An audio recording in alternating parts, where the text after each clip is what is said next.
Welcome to the Global News Podcast on YouTube. I'm joined by the BBC's diplomatic correspondent, Paul Adams. Paul, President Trump is putting huge pressure on NATO allies to help him reopen the Strait of Hormuz to oil and gas tankers. But those NATO allies don't appear to be rushing forward to help. They're not. And I suppose if you consider the recent history of Donald Trump's relationship with other NATO members, perhaps it's understandable. It was only a few weeks ago that he was threatening to take over the sovereign territory of another NATO member in the whole Greenland crisis. That was a crisis that passed. But, this is a president who has made something of a speciality of criticizing NATO members. And here is a situation where he and Israel have started a war. That war has become complicated. He has been rather disparaging about the capabilities of other NATO members. In fact, it was only a week or so ago that he was telling Britain that he didn't need any British ships to go and help with a war that had already been won. Now he's turned around and says he wants help from, frankly, anyone who's willing to give it. I think this is causing a lot of raised eyebrows. You had the former chief of the British Defence Staff saying that that NATO was a defensive alliance. It was never set up to come to the assistance of someone who had started a war of choice. I think that pretty much sums up the attitude of many NATO members. Of course, they have a problem, though, which is they may not like the fact of this war. They may not have a particularly warm feeling towards the man who started it. But there's a big problem, and that is the freedom of navigation through one of the world's most important waterways. And that needs to be fixed. Yeah, Donald Trump has said things could be very bad for NATO if its members don't help. What pressure points could he hit there? Look, this is fairly typical Trumpian rhetoric. And I don't think we should necessarily assume that he is leveling specific threats at NATO if countries don't bend to his will. This is very characteristic of the way he tries to bully people into doing what he wants. There is always the fear that the Americans could simply walk away from NATO and that the Northern Atlantic Alliance will no longer be in the future what it has been for all these recent decades, and that America might not come to the assistance of Europe in the event of future threats from whatever quarter, whether it's Russia or anyone else. But I think, as I say, this is how Donald Trump operates. It's how he speaks. And he is clearly voicing his frustration with countries who are recoiling somewhat in horror from what he and Israel have unleashed. Yes, what are they saying? Let's take it sort of one by one. Britain, in the form of the Prime Minister, Sir Keir Starmer, is saying that this is a problem that does urgently need to be fixed, that the best way to solve the problem of the freedom of navigation through the Strait of Hormuz is for a de-escalation. But we're not seeing a de-escalation at the moment. And with Israeli and American officials talking about this going on for at least a few more weeks, there isn't a de-escalation in sight at the moment. But in the meantime, what Sir Keir Starmer is saying is that Britain could well be willing to help with some new technology, relatively untested technology involving drones that are capable of detecting and dealing with mines. France's president, Emmanuel Macron, has spoken in the past, and a week or so ago, about being willing to send French ships to help in some kind of escort operation through the Strait of Hormuz. But the French seem to have gone a little bit cold on this at the moment. The Germans are saying, frankly, no, we're not going to be part of that.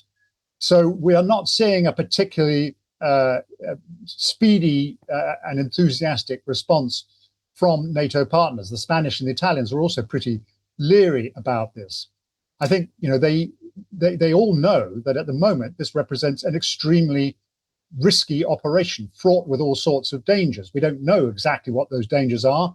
It could be mines already laid in the Strait of Hormuz, although at the moment there's no particular evidence of that. But it could also come in the form of Iranian fast boats, missiles fired from the shore. That there are all kinds of dangers which, frankly, very few countries are willing to expose their navies and their personnel to without some kind of clear plan. Yes, and I heard one European voice saying, what could a few European frigates do in the Strait of Hormuz that couldn't be done by the might of the US military? And he's got a point, hasn't he? Yeah, that was indeed the German Defence Minister, Pistorius. He does have a point. I mean, in a situation like this will be a complex operation. It needs many, many assets. It needs warships. It needs anti-drone technology. It needs aerial assets. It needs a very elaborate plan to deal with this, wide array of possible threats that could emerge in the course of an operation like that. And so the Americans clearly would like to see other countries that have, sometimes quite niche capabilities offering those, not, of course, just for the hardware itself, but also for the image that it presents. At the moment, as one of the belligerents in this war, for this to be a purely American operation would be fraught with all kinds of diplomatic difficulty. And frankly, those vessels, those assets would be seen, American assets would be seen as part of the belligerent forces and would be a natural target for the Iranians. If the Americans can successfully internationalize this operation, then some of that issue can be addressed. But that is a very big ask at the moment. And as we're seeing today, there aren't that many takers. And to that end, Donald Trump has also called on various Asian countries to consider sending warships for this operation, Korea, China. What incentive might there be for Korea and China to do this? Well, there is the global need to reopen a waterway that accounts for something like 20% of the world's oil exports. Now, China is an interesting case in point here. If you look at the tankers that have successfully exited through the Strait of Hormuz in the last couple of weeks, at least a couple of them, perhaps more, have been Chinese. That is because they are carrying Iranian oil and they are being allowed through by Iran unmolested. The same goes for a couple of vessels from India, which has been carrying out holding its own negotiations with the Iranians. I think there's also been a Pakistani, a vessel bound for Pakistan, which has also passed through unmolested. I mean, the point that the Iranians are making is the Strait of Hormuz isn't closed. It is open to countries who are willing to discuss and negotiate with Iran. Now, of course, that means that Western vessels, particularly any vessels with any kind of American association, but frankly, any Western vessels do run the risk of being targeted. But China is getting some of the oil that it needs.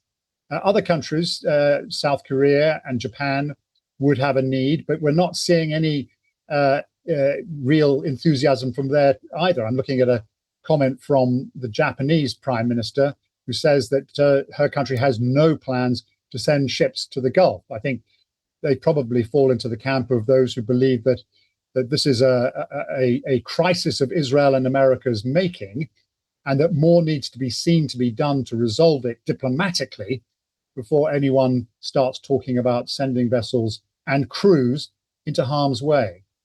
Because presumably if any country did send one of its vessels into the Strait of Hormuz and something were to happen to it, the political consequences for that leader would be enormous. Oh, horrendous. No leader, no prime minister or president wants to be responsible for seeing one of their precious ships go down with a loss of life. There is no abundance of goodwill, shall we put it that way, towards Donald Trump, a man who has made the lives of his many of America's many allies that much more complicated than they were before he came into office, whether it's to do with the war in Ukraine, whether it's to do with NATO, Greenland, a host of issues over which his allies have found themselves squirming in discomfort, often publicly humiliated, sometimes to their faces, by Donald Trump. Now he is turning around and he is asking those people for help. It is not a great situation to be in, but I do emphasize this is a crisis, the crisis of passage of ships through the Strait of Hormuz that demands a solution. And so whether or not people like Donald Trump, they I think all know that this is a problem that has to be fixed, and that probably can't be fixed by America alone. Thanks, Paul. The BBC's Paul Adams. To hear more from the BBC's Global News podcast, do click the link below. Thanks for joining us.